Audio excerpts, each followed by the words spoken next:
Talking all things SEC here today on SEC Unfiltered, and I'm joined by On3's recruiting analyst and national college football insider, the host of the 5-Star Flex, it's Phillip Dukes. Dukes, what's going on, man? What's up, B-Dog? How you doing? Shoot, better than I deserve. Hey, Hey. a lot of big things going around college football today, especially around the SEC. So, real excited to chop it up with you about it today. So, I listened into yesterday's show whenever you went on with Andy and talked a good bit about year 2 head coaches that can really step up. But now I want to talk about year 1 head coaches. You've got Mike Elko at Texas A&M. You've got obviously Kalen DeBoer at Alabama and Jeff Lebby at Mississippi State. What do you think is the ceiling and basically the cellar for each one of them? Because it's kind of hard to determine which one is which. Because for Kalen DeBoer going into a team that's expected to consistently compete for national championships and a guy that brings a winning attitude with them, it's pretty obvious where the ceiling should be. For Jeff Lebby over at Mississippi State, it's kind of the opposite because you never know what to expect with them from how Mississippi State has done since the end of the Mike Leach era and coming off of a disastrous campaign with Zach Arnett.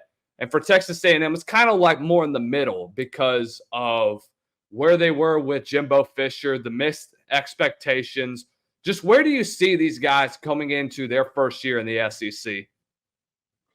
Yeah, I'll start with DeBoer. I think DeBoer should challenge for a playoff spot. I think anything less than that would probably be a failure for Alabama, and I think Alabama fans would agree.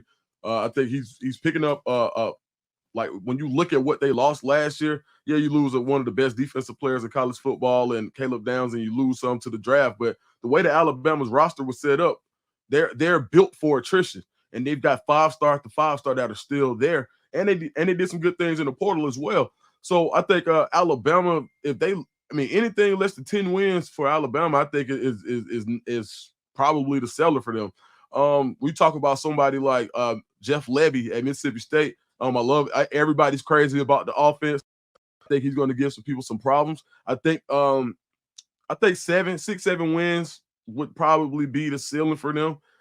Just based off when you look at that roster, when you change coaches after the unfortunate passing of Mike Leach, you saw last year a different philosophy of offense. And anytime you make such a drastic change of offense, you're going to see issues. Well, now you're getting back to more of that air raid, throw it around type deal. So I think that Lebby he's gonna shock some people. I think he's one of those coaches that you don't want to get into a shootout with. Because once Lebby, if you look at any of his offenses, once he identifies a weakness, it's almost like back in the day, if you ever watch wrestling, when Ric Flair knows that you have an injury, he literally just hammers it for the rest of the match. And that's the same way Jeff Lebby is when he comes up with a deficiency on your defense. So I think 7 wins would be good for them. They could be bad as they could be absolutely terrible. They could be as far as the seller goes. And I think the third coach we had DeBoer, Lebby, and Elko. Third first-year coach Elko's in a really interesting situation when you look at what Jimbo Fisher was able to build at Texas A&M through a lot of the recruiting that he did. A lot of those guys are gone. You look at like a Walter Nolan who will be at Ole Miss this year.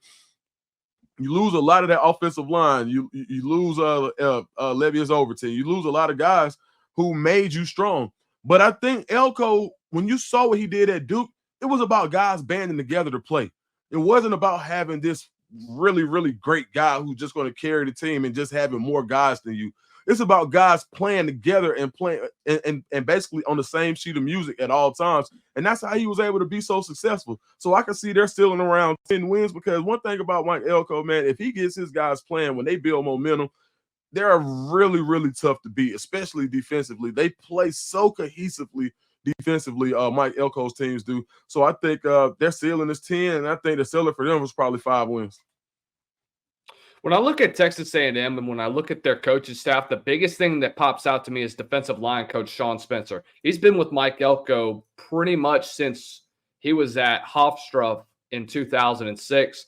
He hired him whenever Elko was the DC over at Hofstra for a little while. He's been around the Elko era for a while. So that's a big pickup for a guy like that who's got NFL experience, who coached at Florida last year, who had a great defensive line the last 2 years at Florida, who got after her guys, was consistently blitzing. So you're getting a guy with NFL experience. You're getting a guy that knows what he's doing, and he's got a perfect defensive line in Shamar Stewart, especially in that interior with Shamar Stewart and Nick Scourton, who it's amazing to me that a 290, 300-pound guy who you would expect to basically eat up double teams, only finished with about 20 tackles or such. This guy led the Big Ten in sacks with 10 as a three-tech defensive tackle. That's hard to do. That's an Aaron Donald type of physique. So when I look at Texas A&M, I see them as a dark horse this year, not just because of that defense. You've got a young offensive coordinator in Colin Klein who, man, it feels like it was just yesterday. He was a Heisman Trophy contender at Kansas State. Now he has an opportunity to lead one of the best offenses in college football with an elite group of receivers, with an elite running back core led by Le'Veon Moss, who I actually played against whenever he was at Estruma. And you've got a returning quarterback in Connor Weigman, who to me is probably the most underrated quarterback in all of the SEC, who's coming off of an injury. And even whenever he wasn't injured, he was playing at a very high level, and he was on pace to having a breakout year. Now he has to save that for this year.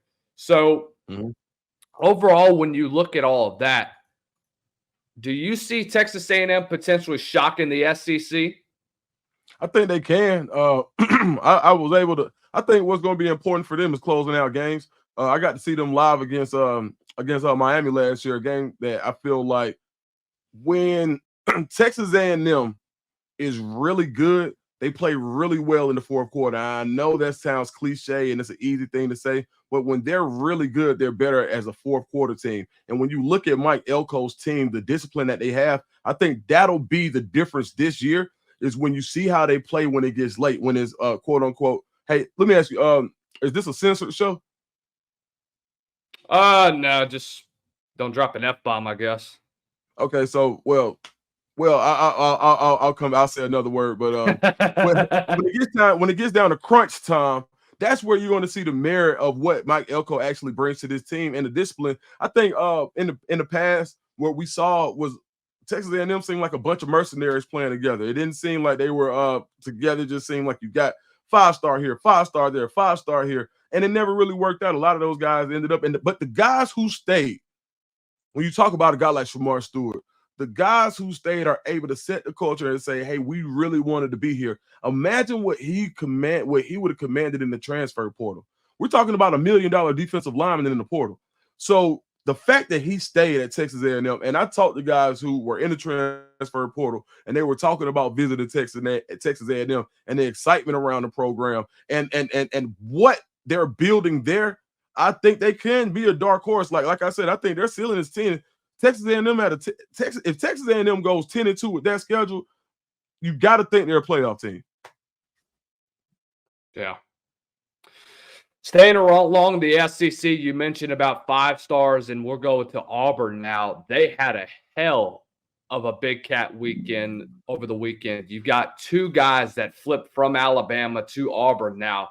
One guy, Antonio Coleman, has flipped from Auburn to Alabama, then from Alabama to Auburn about 4 times now. So, and we've still got, it's the month of August now, so at least 3 or 4 months before he could potentially flip again, because I think early signing day is December 7th, I want to say. So we've got a little whiles before then.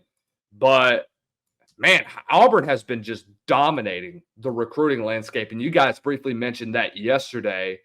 Talk to me about what Hugh Freeze has brought in about a strong recruiting landscape and how that has really changed Auburn to having them go from mediocre at the start of last year to now all of a sudden they have a lot of building blocks for the future that can help them compete for an SEC championship once again.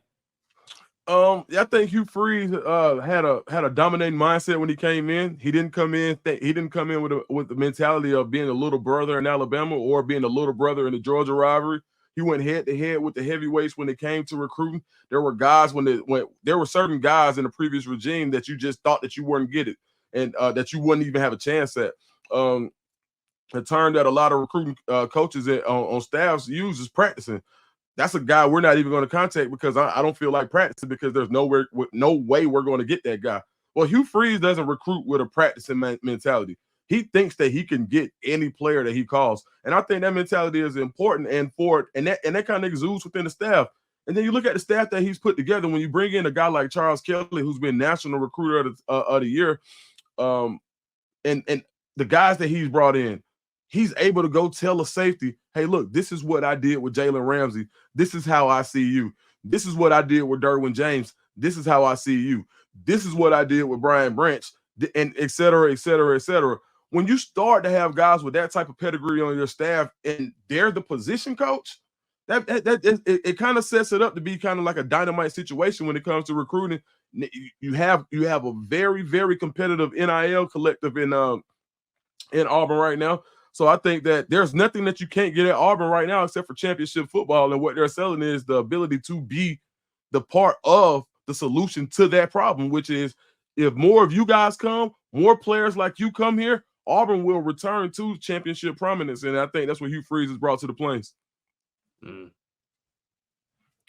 Phillip Dukes of the 5-Star Flex joining us here on SEC Unfiltered. Want to give a shout out to our good friends over at RHOBACK. Go over to RHOBACK.com. Use code SECU. Get 20% off of your first purchase of all polos. It's golfing season, even though it's hot as hell in South Louisiana to try and golf right now, and it's humid to add to the fact. But head on over to RHOBACK.com. Get the most comfortable apparel that you can find. And use that discount code SECU, 20% off of your first purchase. Shout out to RHOBACK for sponsoring this video. Dukes, I mean, this has just been an unbelievable offseason, not just for Auburn, but, I mean, just for the state of Alabama. They've dominated the state. I think this is one of the first times in the decade that Auburn has basically swept the top 10 in the class of 2025. I don't think Alabama has gone a year without gaining a top 10 player from the state of Alabama since the start of the decade. And it's unbelievable, to say the least, how really recruiting has been the lifeblood of what Hugh Freeze has come in to Auburn to establish. So with that being said, what needs to change for Alabama? Is it their sales pitch? Is it, what attracts them to Auburn? I mean, what is it? Is it just when one 5-star commits there, that's where everybody else needs to go because they're sold on what the future will hold for Auburn? What needs to change? I just think that Kalen DeBoer and company are able to recruit with a national imprint. So when you look at when you look at the amount of talent that they have coming in from different places, what they've been able to do on the West Coast, the way they've recruited California, when you talk about a guy like Dijon Lee from California, a 6'3" cornerback who's coming across the country to commit to Alabama, they have multiple guys on that team that are from different places. So their emphasis, what it looked like, was we want to be able to recruit in the South, but we also want to recruit that national imprint. I think Auburn's emphasis when Hugh Freeze got there was that he wanted to recruit Alabama. He wanted Alabama to be his. When Hugh Freeze first got to Auburn, he didn't visit anywhere else but Alabama high schools of his commits. That's who he visited first. And after that, once he captured Alabama, once he went and met all the high school coaches, which is something that people talked about and belabored Brian Harsin for like a long time. It was all type of articles and exposés and, guys going out, hey, he hasn't visited this school. Well, that's what Hugh Freeze did. He went, and I think that's what Auburn wanted. They said, if you get this job, you got to recruit Alabama. And I think that's one of the things that they talked about when John Cohen met with him, when he was interviewing him for the job was, bro, you got to own Alabama. And that's what Hugh Freeze set out to do. Now, I think that as far as where Alabama goes, all they have to do is kind of really create more of a focus in Alabama. But with their brand, having that championship brand that they've already have, and they do have a logo that they can recruit behind with some recency. And like I said on Andy's show, these recruits don't know Auburn as a championship program. They haven't been in championship conversations as long as these guys have been being recruited, or even in Little League ball. The last time Auburn was really, really, really good was in 2014. They've had some okay teams and some good teams, but in 2014, a 17-year-old right now was 7 years old. So they haven't seen, since they've been playing meaningful football, they haven't seen Auburn be at a championship level, and I think that's important, and that's part of the reason why Alabama has been able to recruit with more of a national imprint, and it's been more of a necessity for Auburn to kind of build at home and expand outwards. But like, to answer your question, I think that if Alabama created more of a focus in Alabama and didn't recruit with as much of a national imprint, then I think they probably would have more success within state. Do you think they recruit the West Coast just from where DeBoer is coming from? What you mean by that? So, like, you know how Kalen's mostly from that West Coast north side of that college football landscape. So I've noticed a lot that he brings a lot of those West Coast dudes with him to Alabama, and he doesn't really focus on the state. Is that part of the reason why also they don't really focus on the state? Is that they're focused more on the West Coast? I think that's part of it. I think when you look at your board and you look at players, a lot of the times you may not look at where they're from. When you can look at, so sometimes when recruiting guys, they have to look at their regions. Kalen DeBoer doesn't have to look at the region; he's just ranking players. So he doesn't like the connection that he has in California. When you look at a guy like his GM, Courtney Morgan, a guy from Compton, California, who understands the high school landscape in California way differently than I think anybody on Auburn's staff would. You have to kind of play into that. And I think that's part of what they've been able to do, is just kind of grab the low-hanging fruit. If you know guys at Mater Dei, if you know guys in Corona, California, then why wouldn't you go recruit those guys if you have an imprint that's able to reach that far? And I think with Alabama's brand, I don't think Auburn could recruit as well out there, but just because at this point they don't have the branding. Now, let Auburn continue to win. Last year, you get a guy, you got your they got an offensive lineman from Mater Dei last year. Now you start to kind of creep in the door, and it's okay, Auburn put some wins together. Next year, get to the playoffs, then you're able to do some of the things that Alabama is doing. It's just like how Georgia, sometimes they lose some guys in state too, the Auburns and Alabamas and Clemsons, because they're recruiting a guy in New Jersey. They're recruiting a guy in Arizona. They're recruiting a guy in Philadelphia. So, and when you take the regional bias out of it and you just line guys, I think that's how they're recruiting. That they really aren't making it focus based on, hey, we have to own the state of Alabama. I think they're just saying we need the best players to play for Alabama. And that's no slight to the guys in Alabama. I just think it's how they had those guys ranked. Couple more questions for you, Dukes, before we let you go, brother.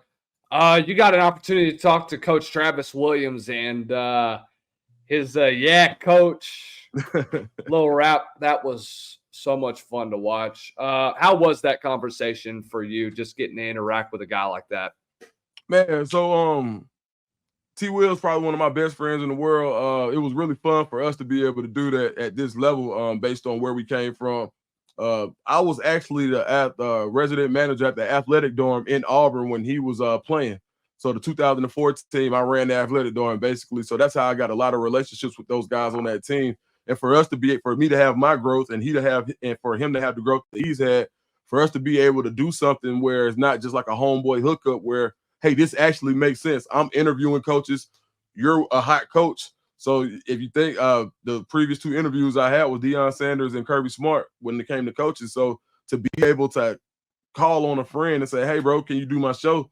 And him actually take it to the sports information director, and the sports guy say, yeah, hell yeah, we'll do Duke's show. Yeah, that's actually a good look for you.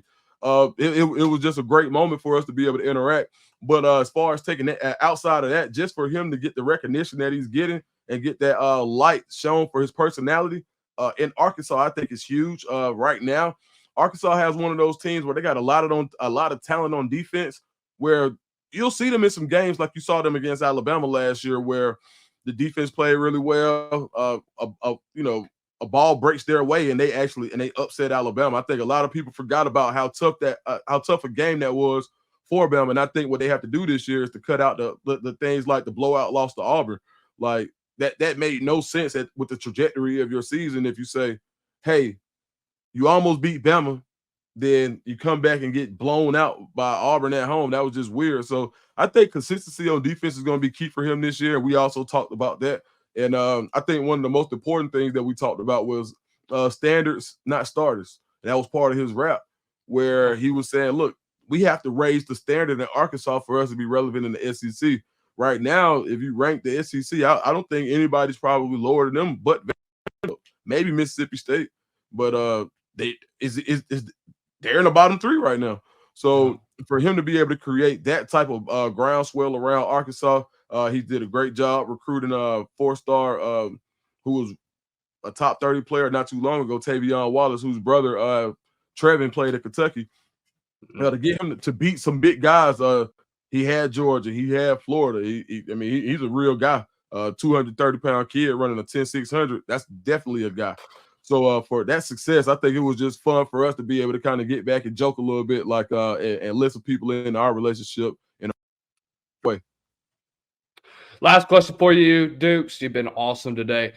Who is going to be the surprise of the SEC this year? Man, I don't know how much of a surprise it's going to be. I think Kentucky's going to do some really good things this year. I think Brock Vandagriff is somebody who just because he wasn't playing at Georgia doesn't mean that he wasn't a good quarterback. You go out, you get a quarterback on your defense from Georgia as well. So you get two guys from Georgia to bring that championship culture to Kentucky. You also have Big Zero. His name slips me. Deion something. I forgot his name. Deion Walker, I think. Deion Walker. Man, I saw him at SEC Media Days. He is a unit. When you think about him in the middle of that defense anchoring, and now you got somebody like a Pop Dumas from Georgia to come in and clean up everything else behind them. The secondary is going to be good. Then you got an electrifying playmaker in Barry and Brown. I just think they got running backs. I think they're really set up and poised to have a really good season. So, I wouldn't be surprised if they have one of those Kentucky every 4 to 5 years where Kentucky gets about 9 or 10. And you got to think in the playoffs, 9 to 10, you get 10 with the right wins, you might get in. So I would say Kentucky is probably my sleeper team that I think could do something big this year. Phillip Dukes over at the 5-Star Flex over at On3.com. Also check out On3 on YouTube. Been a pleasure having you on the show, my man. Let's have a great start to the football season. It's finally August, so now we can stop waiting for football season to finally be here. Thank you guys for having me, big dog. Absolutely, my man. Hey, thanks you guys for checking us out here at SEC Unfiltered. Follow us on every social media, Instagram, Facebook, X, and TikTok. Make sure you like and subscribe to our YouTube page. Click on the bell notification so that you are notified for every single video here on SEC Unfiltered. Until next time, ladies and gentlemen, we'll see you on the other side.